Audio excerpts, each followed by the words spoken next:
अस्सलाम वालेकुम अज़ीज़ तलबा व तालिबात, मैं अख्तर सुहेल उर्दू मुअल्लिम फ़ारुखिया बॉयज़ हाई स्कूल आज की ऑनलाइन क्लास में आपका इस्तक़बाल करता हूँ। अज़ीज़ बच्चों, उम्मीद है आप आज की क्लास के लिए पूरी तरह तैयार बैठे हैं। तैयार है ना? माशाअल्लाह। हाँ तो बच्चों, पिछली क्लास में नूर अस्मा साहिबा ने तालिब ज़ैदी का ये तंज़िया और मिज़ाहिया मज़मून जोग्राफ़िया नाक और कान का सबक पढ़े थे। सबसे पहले आइए इयादा के तौर पर हम इसका जायज़ा ले लें। पिछली क्लास में हमने नाक का जोग्राफ़िया पढ़ा। मुसन्निफ़ ने बताया कि नाक और कान का पुश्तनी ताल्लुक़ है। फिर हमने नाक की मुख्तलिफ़ क़िस्मों से वाक़िफ़ियत हासिल की। इस सिलसिले में हमने नाक से जुड़े कई मुहावरों के मानों को समझा। हमने मालूम किया कि सांस लेने में मदद देने के अलावा नाक से किस तरह जासूसी का काम लिया जाता है, किस तरह कार्टून बनाने वाले अपने ममदूह की सूरत को उभारते हैं। हमने सबक के इस हिस्से से मुताल्लिक़ मशक़ी सवालात भी हल किए। क़वाइद में साबिक़ों और लाहिक़ों के मानों को मिसालों के साथ पढ़ा। अज़ीज़ बच्चों, आज इसी सबक का दूसरा और आखिरी हिस्सा हम पढ़ेंगे। सबसे पहले आप अपनी दरसी किताब से सफ़ा नंबर 50 निकालें। सफ़ा नंबर 50 से आज हमारी क्लास शुरू होगी। मैं चाहता हूँ कि आप उंगली सबक पर रखें और पूरी तवज्जो से मेरी आवाज़ को सुनें। बिस्मिल्लाहिर्रहमानिर्रहीम। कान, नाक से दोनों तरफ यकसां फासिले पर पाए जाने वाले जिस्म के हिस्से को कान कहते हैं। ये दो होते हैं। इनके दो होने का फ़ायदा यह है कि बात एक कान से सुनकर दूसरे से उड़ाई जा सकती है। कान सुनने के लिए होते हैं, मगर बाज़ असातिज़ा शागिर्दों के कान खींचते हैं, जिसे गोशमाली कहा जाता है। पहलवानों के उस्ताद अपने पट्ठों के कान पहले ही तोड़ देते हैं ताकि दूसरा पहलवान उन्हें पकड़कर और पट्ठे के पट्ठे पर हाथ रखकर उसे चारों खाने चित ना कर दे। बाज़ ख़वातीन उन्हें वज़न लटकाने का हैंगर समझती हैं। सोना, चांदी, हीरे मोती के ज़ेवर कान पर लटकाए रहती हैं। अहदे क़दीम में ग़ुलामों के कान छेद कर उसमें आका अपनी निशानी का छल्ला पहना देता था कि सनद रहे और बवक़्ते ज़रूरत काम आए। यानी कान में पड़ा हुआ छल्ला ट्रेडमार्क का काम करता था। लफ्ज़ हल्का बगोश इसी रस्म की यादगार है। फ़ारसी में कान को गोश और गधे को खर कहते हैं। इसलिए गधे जैसे कानों वाले जानवर को खरगोश के नाम से याद किया जाता है। खुदा जाने इस निस्बत का गधे बुरा मानते हैं या इस पर फ़ख्र करते हैं। कान एक नन्ही मुन्नी सी मखलूक की चहलकदमी का पार्क भी है, जो कान पर रेंगती तो है मगर नज़र नहीं आती। इसीलिए तो शिकायतन कहते हैं कि उसके कान पर जून तक नहीं रेंगती। ये कान वो होती है जिससे सोने, चांदी, हीरे वगैरह निकलते हैं। हमारे कानों से तो फ़कत मैल निकलता है। एक बरादरी है जो कन मैलिया कहलाती है। लाल पगड़ी पहने, इसमें कान कुरेदने और सहलाने के औजार लगाए, तेल की शीशी साथ लिए, गंठा घर, रेलवे स्टेशन, बस अड्डे और कचहरी वगैरह के आसपास घूमती रहती है। कुछ लोग सर झुकाए, कान पकड़वाए, कन मैलियों के आगे ज़ानुए अदब तह किए बैठे नज़र आते हैं। काश कोई बिरादरी दिल मैलिया भी होती जो दिल का मैल निकाल कर इंसानों को बहुत सी खराबियों से बचा लेती। कुछ ख़वातीन व हज़रात पक्की उम्र होने के बावजूद कान के कच्चे होते हैं। चुगली खाने वालों को ऐसे कच्चे कान वालों की बड़ी तलाश होती है।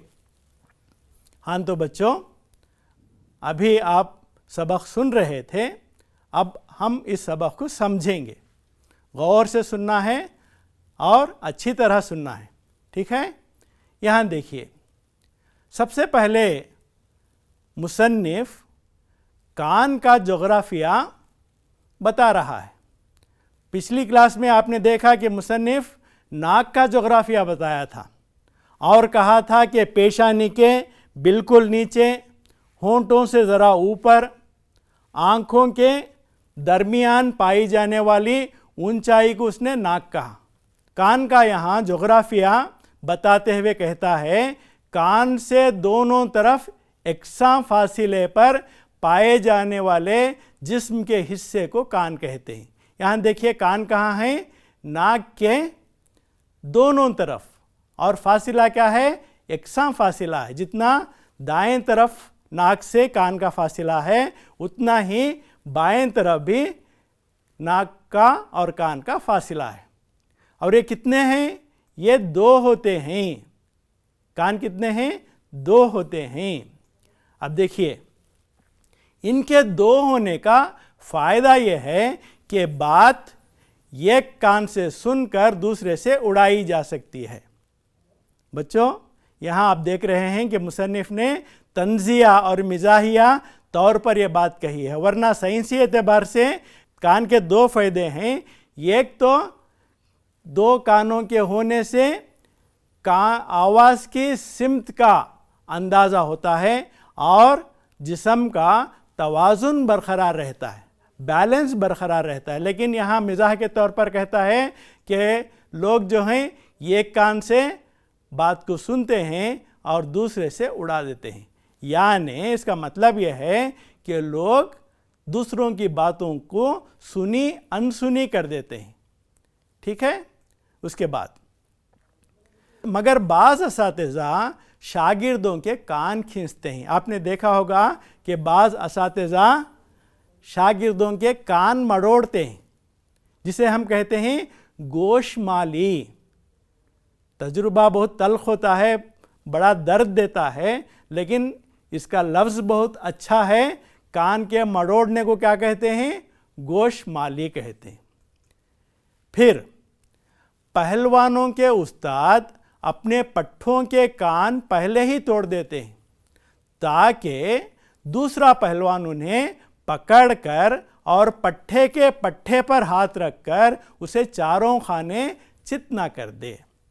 यानी पहलवानों के उस्ताद अपने पट्ठों के कान, पट्ठों के माने यहाँ उनके शागिर्द, उनके चेले, उनके चेलों के कान पहले ही तोड़ देते हैं। यहाँ तस्वीर में देखिए, पहलवान का टूटा हुआ कान दिखाई दे रहा है। वो पहले ही तोड़ दिए जाते हैं इस वास्ते कि कोई दूसरा पहलवान उन्हें पकड़कर, यानी कान को पकड़कर पट्ठे के पट्ठे, पहला पट्ठे जो है वो शागिर्द के माने में, चेले के माने में, और दूसरा पट्ठा है रान को कहते हैं, पट्ठे पर हाथ रखकर उसे चारों खाने चित ना कर दे। यहाँ देखिए, 2 पहलवान हैं और एक पहलवान दूसरे पहलवान को कान से पकड़कर पट्ठे के पट्ठे पर हाथ रखकर चारों खाने चित कर चुका है। उसके अलावा यहाँ देखिए, खूबसूरत तस्वीर है। बाज़ ख़वातीन उन्हें वज़न लटकाने का हैंगर समझती हैं। गोया कान नहीं हुआ, वज़न लटकाने का हैंगर हो गया। कान में देखिए, सोना, चांदी, हीरे, मोती के जेवर कान पर लटकाए रहती हैं। कोई जगह कान की शायद ही बाकी हो, और ये ऐसा लगता है गोया یہ ہینگر ہے اور بہت ساری چیزیں وہاں لٹکائی گئی ہیں. تو یہ بھی طنزیہ طور پر مزاحیہ طور پر مصنف نے لکھا ہے. عہد قدیم میں، یعنی عہد مانے زمانہ، قدیم مانے پرانا، پرانے زمانے میں غلاموں کے کان چھید کر اس میں آقا اپنی نشانی کا چھلا پہنا دیتا تھا. بچوں آپ جانتے ہیں قدیم زمانے میں، پرانے زمانے میں غلاموں کو خریدا اور بیچا جاتا تھا. جب کوئی آقا غلام کو خریدتا تو اس کے کان میں ایک چھلا پہنا دیتا تھا، ایک رنگ پہنا دیتا تھا جو یہ بتاتا تھا کہ یہ غلام کس کا غلام ہے، اس کا آقا کون ہے، کیونکہ اس چھلے میں اس کا ٹریڈ مارک ہوتا تھا، اس کی نشانی ہوتی تھی اور بوقت ضرورت کام آئے. یعنی کان میں پڑا ہوا چھلا ٹریڈ مارک کا کام کرتا تھا. ٹھیک ہے. تو لفظ حلقہ بگوش، حلقہ کے معنی رنگ کے ہیں، ایک دائرے کے ہیں، گوش کے معنی کان. حلقہ بگوش اسی رسم کی یادگار ہے. اس کے بعد دیکھیے فارسی میں کان کو گوش اور گدھے کو خر کہتے ہیں. یعنی فارسی زبان میں کان کو کیا کہتے ہیں؟ گوش، گاف و شین، گوش. اور گدھے کو کیا کہتے ہیں؟ خر. وہاں دیکھیے تصویر میں کتنے گدھے ہیں؟ 2 گدھے ہیں، یعنی 2 خر ہیں. اس لیے گدھے جیسے کانوں والے جانور کو خرگوش کے نام سے یاد کیا جاتا ہے. آپ دیکھ سکتے ہیں کہ گدھے کے کان ہیں اور بالکل اسی طرح کے کان ہم ان خرگوشوں میں بھی دیکھ سکتے ہیں. تو خرگوش کے معنی کیا؟ گدھے کے کانوں جیسا جانور. تو خدا جانے اس نسبت سے، اس تعلق سے کس کے؟ خرگوش کے اور گدھے کے، گدھا برا مانتے ہیں یا اس پر فخر کرتے ہیں. دیکھیے مصنف کا مزاح کس طرح ہے. پھر کان ایک ننھی منی سی مخلوق کی چہل قدمی کا پارک بھی ہے جو کان پر رینگتی تو ہے مگر نظر نہیں آتی. وہ کون سی مخلوق ہے؟ بالکل صحیح. یہاں تصویر میں بھی دیکھ سکتے ہیں کہ یہ اسے جوں کہتے ہیں. سروں میں جوں بستے ہیں، جو طفیلی ہیں، جو انسان کا خون پیتے ہیں. میرے بچپن میں بزرگ کہا کرتے تھے، بڑے لوگ کہا کرتے تھے، شاید یہ جوں کی باتیں ہیں، کہتی تھی تالو میرا تعلیم خانہ، گدی میرا گھر، کن پٹی پو کھیلنے آئے تو دشمنوں کا ڈر. تو یہاں دیکھیے یہ کن پٹی کیا ہے؟ کان کے اطراف کا حصہ ہے. جوں کہتی ہے کہ یہ تو میرا پارک ہے، یہاں میں چہل قدمی کرتی ہوں. چہل قدمی مانے ٹہلنا، یعنی واک کرنا، جو کان پر رینگتی تو ہے مگر نظر نہیں آتی. اسی لیے تو شکایتاً کہتے ہیں کہ اس کے کان پر جوں تک نہیں رینگتی. کان پر جوں رینگنا ایک محاورہ ہے جس کا مطلب ہے بے حسی کا ثبوت دینا، یعنی کسی کی بات کو نہ سننا، توجہ نہ دینا. یہاں دیکھیے بیوی کو بڑی شکایت ہے اپنے شوہر سے، کہہ رہی ہے ان کے تو کان پر جون تک نہیں رینگتی، جو میری بات کو سنی انسنی کر رہے ہیں. ٹھیک ہے. اب ایک کان وہ ہوتی ہے جس سے سونا، چاندی، ہیرے وغیرہ نکلتے ہیں. مصنف یہاں کس کان کی بات کر رہے ہیں؟ وہ کان جس میں سونا نکلتا ہے. یہاں دیکھیے یہ سونے کی کان، ادھر دیکھیے چاندی کی کان، وہاں دیکھیے ہیرے کی کان. کان بھی یہ صحیح لفظ ہے اور کھان، کھاف الف نون کھان بھی صحیح لفظ ہے، سونے کی کھان. بہرحال تو یہاں مصنف کہتا ہے یہ کان وہ ہوتی ہے جس سے سونا، چاندی اور ہیرے وغیرہ نکلتے ہیں. ہمارے کانوں سے تو فقط میل نکلتا ہے. یہ ایک برادری ہے جو کن میلیا کہلاتی ہے. لال پگڑی پہنے، اس میں کان کریدنے اور سہلانے کے اوزار لٹکائے، तेल की शीशी साथ लिए घंटा घर, रेलवे स्टेशन, बस अड्डे और कचहरी वगैरह के आसपास घूमती रहती है। यानी ये वो लोग हैं जो लोगों की कानों से मैल निकालते हैं। कुछ लोग सर झुकाए, कान पकड़वाए, कन मैलियों के आगे जानुए अदब तह किए बैठे रहते हैं। यानी बड़ी शराफत से, बड़ी इज्जत से बैठते हैं और उन लोगों से कान का मैल साफ करवाते हैं।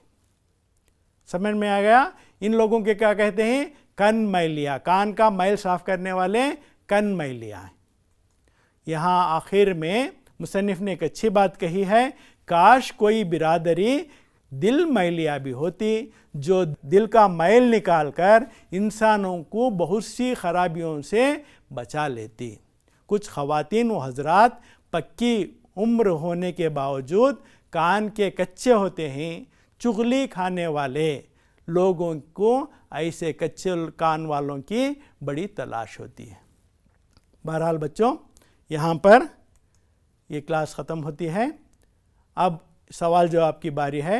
यहाँ देखिए, इन सवालात के जवाबात एक एक जुमले में दीजिए। कान के दो होने का क्या फ़ायदा होता है? सलीस है आंसर है, लेकिन आपको यहाँ साइंसी फ़ायदा बताना नहीं है, बल्कि मुसन्निफ़ का ख़याल बताना है।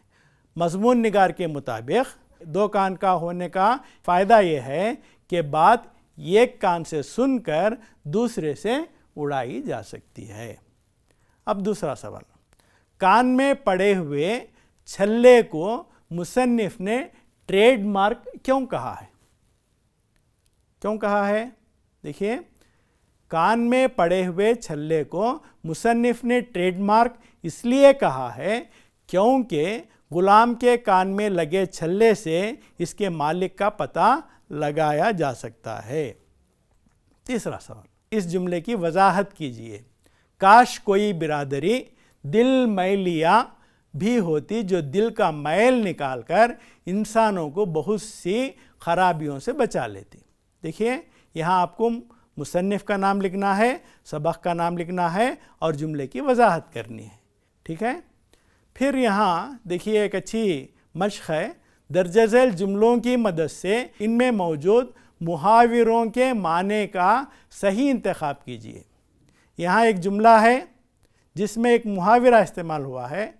आप उस मुहावरे के मानों को बताना है। तलबा असातिज़ा की बातों को एक कान से सुनकर दूसरे से उड़ा देते हैं। मुहावरा एक कान से सुनकर दूसरे कान से उड़ा देने का मतलब है गौर से सुनना, फ़ौरन अमल करना, सुनी अनसुनी कर देना, शोर मचाना। क्या जवाब है? बिल्कुल सही, सुनी अनसुनी कर देना। इसी तरह दूसरा सवाल, बड़ी दीदी भाइयों की हर छोटी बड़ी गलतियों पर उनके कान खींचती है।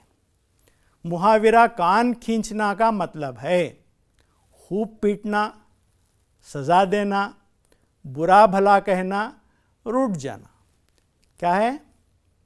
सही जवाब है सज़ा देना, क्योंकि यहाँ पीटने की, बहुत ज़्यादा पीटने की बात तो नहीं है, हल्की सी सज़ा दी जाती है कान को खींचकर, इस वास्ते इसका सही जवाब है सज़ा देना। हाँ, तो बच्चों अब थोड़ा क़वायद भी हमें पढ़ना है। इस क़वायद में इस्म की तादाद के बारे में हमें पढ़ना है। सबसे पहले ये जान लें इस्म किसे कहते हैं। इस्म किसी शख्स, चीज़ या जगह को कहते हैं। जैसे लड़का इस्म है, किताब, मस्जिद, ये भी इस्म है। इस्म की तादाद क्या है? इस्म के एक होने या एक से ज़्यादा होने की मिक़दार को इस्म की तादाद कहते हैं। यानी अगर इस्म एक है, एक लड़का है, तो वो वाहिद। इस तरह इस्म की दो किस्में हैं, एक वाहिद। अगर लड़का एक नहीं बल्कि एक से ज़्यादा हैं तो उसे हम कहेंगे जमा। इसकी दो किस्में हैं, यानी तादाद की दो किस्में हैं, एक वाहिद, दूसरा जमा। अब यहाँ देखिए, एक लड़का है और ये वाहिद है, वहाँ चार लड़के हैं और वो जमा है। लड़का واحد لڑکے جمع. اسی طرح کتاب واحد کتب جمع. اسی طرح مسجد واحد مساجد جمع. سمجھ میں آ گیا نا؟ ٹھیک ہے. اب یہاں ہمیں یہ بھی معلوم کرنا ہے کہ مذکر اور مؤنث کیا ہیں. مذکر کو نر یا تذکیر اور مؤنث کو مادہ یا تانیث بھی کہا جاتا ہے. سمجھے؟ یہاں دیکھیے لڑکا، دادا، دھوبی، راجا، ہاتھی یہ مذکر ہیں کیونکہ یہ جاندار ہیں اور ان کے مادہ بھی ہوتے ہیں، اس واسطے یہ حقیقی مذکر ہیں. اب اسی طرح لڑکی، دادی، دھوبن، رانی، ہتھنی یہ مؤنث ہیں کیونکہ ان کے نر پائے جاتے ہیں، یہ حقیقی مؤنث کہلاتے ہیں اور یہ جاندار ہیں. اسی طرح بے جان چیزوں کی بھی مؤنث اور مذکر ہوتی ہیں، جیسے دروازہ، دروازہ کھلا، کھلی نہیں کہتے. راستہ سیدھا، سیدھا راستہ، سیدھی راستہ نہیں کہتے. آسمان بڑا، سمندر بڑا، پہاڑ اونچا. میرا غم یہ بھی مذکر ہیں اور یہ غیر حقیقی مذکر ہیں کیونکہ یہ غیر جاندار ہیں.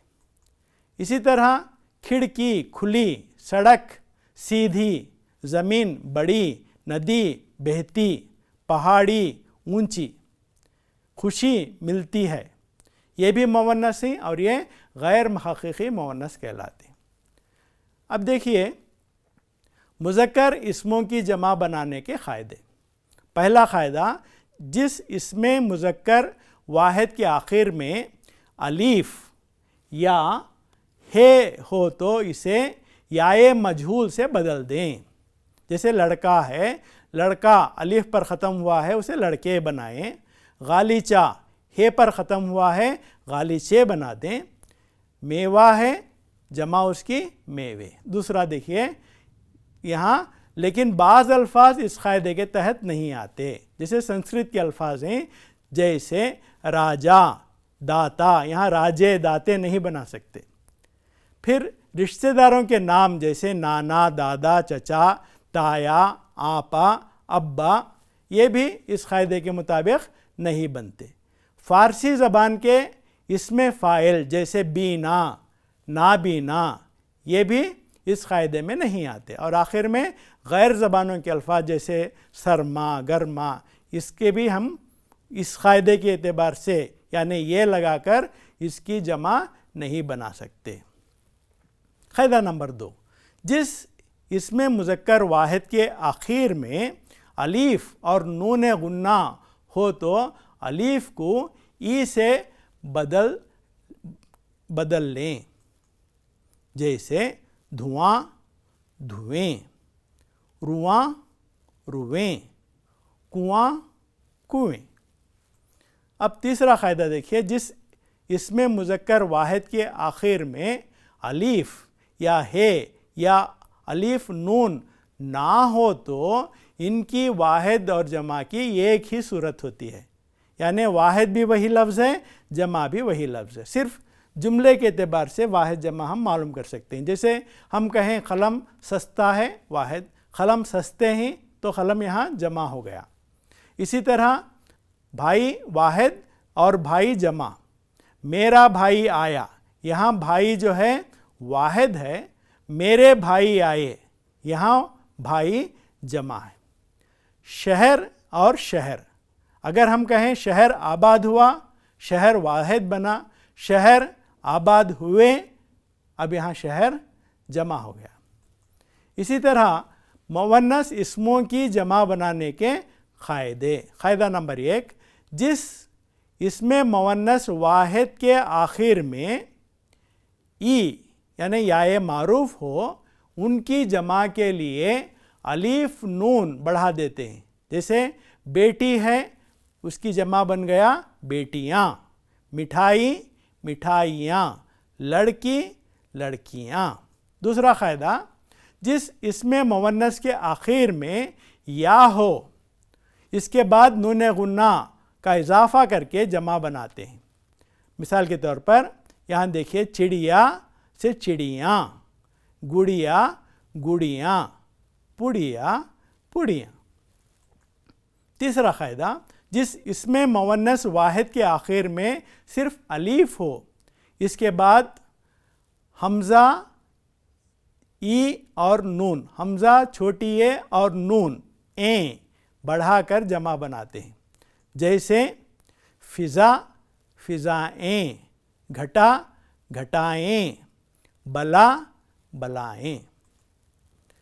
جس اسم مونث کے آخر میں الف یا ای نہ ہو تو اس کے آخر میں ای نون این بڑھا کر جمع بناتے ہیں، جیسے صورت صورتیں، میز میزیں، بھیڑ بھیڑیں۔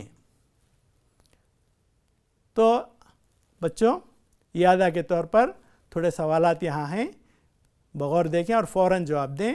گوشت مالے کا مطلب ہے، گوشت مالے کا مطلب ہے گوشت پکانا، بڑے کان، کان کا درد، کان کھینچنا۔ کیا ہے؟ بالکل صحیح، کان کھینچنا۔ نیکسٹ، فارسی میں گوشت کے معنی ہیں۔ پہلا جواب گوشت، دوسرا کان، تیسرا گدھا اور چوتھا خرگوش۔ صحیح جواب ہے؟ بالکل صحیح، کان۔ مذکر اور مؤنث کے اعتبار سے غیر متعلق لفظ ہے۔ دروازہ، سمندر، خوشی، غم۔ دروازہ مذکر، سمندر یہ بھی مذکر، خوشی مؤنث، غم مذکر۔ تو تین مذکر، خوشی ایک جو ہے وہ مؤنث ہے، چنانچہ وہی غیر متعلق ہے۔ پھر گھٹا کی جمع ہے، گھٹا کی جمع بھی گھٹا ہی ہے، گھٹائیں، گھٹیا، گھاٹوں۔ صحیح جواب کیا ہے؟ گھٹائیں۔ صحیح جواب گھٹائیں۔ ہاں تو بچوں یہاں پر ہم اپنی کلاس کو ختم کرتے ہیں۔ اس سے پہلے گھریلو مشق کے طور پر 2 سوالات آپ کو دے رہا ہوں۔ پہلا، نعت کی مدد سے کان سے جڑے کوئی 10 محاورے تلاش کیجئے، ان کے معنی لکھیے اور انہیں اپنے جملوں میں استعمال کیجئے۔ دوسرا سوال ہے، جس طرح لفظ ناک کو الٹا لکھنے سے لفظ کان بنتا ہے، اسی طرح بننے والے الفاظ کی فہرست تیار کیجئے۔ کر سکتے نا؟ ٹھیک ہے، یہاں پر ہم اپنی بات کو ختم کریں گے۔ انشاءاللہ اگلے کلاس میں ملیں گے۔ اللہ حافظ۔